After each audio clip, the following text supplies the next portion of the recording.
Входящее сообщение от пользователя с ником «Всех под вопрос».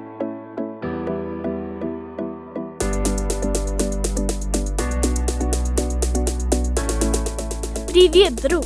Ты не против, если мы послушаем сообщение? Фил, прочитай! Привет, Эля! Недавно я прочитал «Мастер и Маргарита» Булгакова. Кстати, интересная книга оказалась. Советую тебе почитать. Отличная фэнтези, как и твой Иисус. Но мне больше всего понравился Пилат. Крутой персонаж. Жалко, что выдуманный.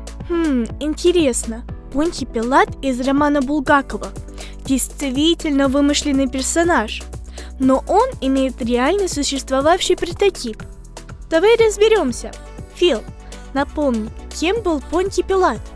Понтий Пилат – римский префект Иудеи с 26 по 36 год нашей эры.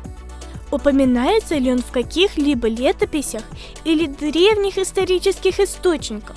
Корнелий Тацит, древнеримский историк, один из самых известных писателей античности, в своих трудах называет Понтия Пилата прокуратором Иудеи, а Иосиф Флавий, древнееврейский историк, пишет о нем как о правителе и наместнике.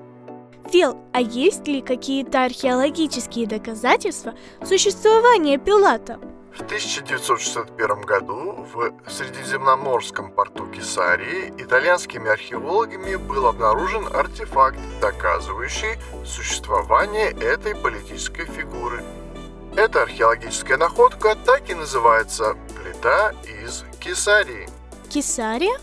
Да, Кесария – город, в котором располагалась резиденция римского наместника в Иудее Понтия Пилата. И что же это за плита такая? Это большой камень, почти метр в высоту, с надписью на латинском языке. Надпись можно прочесть так: «Тибериум, Понтий Пилат, префект Иудеи, посвятил».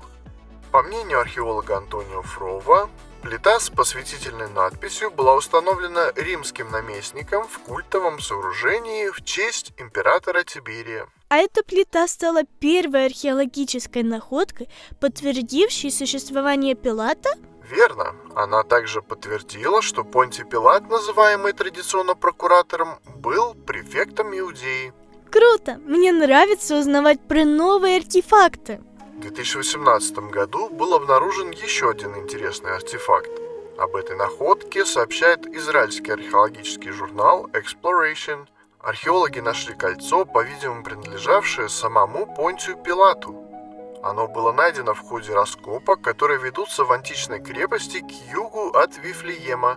Внутри кольца прочитывается слово «Пилат», написанное на греческом языке. Это еще раз подтверждает, что Пилат не легенда, а историческая личность. Совершенно верно.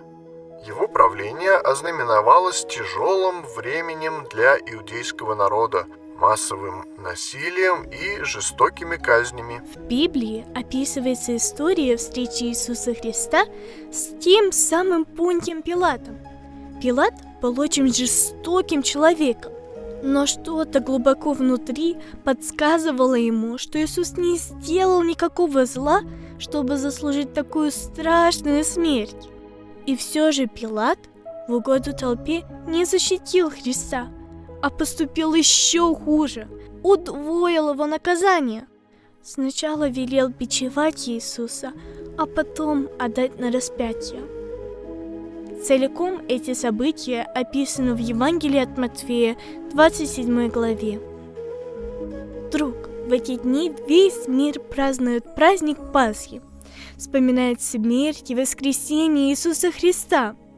Помни, Библия правдива, и в ней описана настоящая история.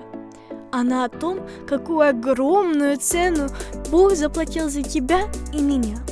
А все потому, что Бог очень сильно любит нас. Христос воскрес!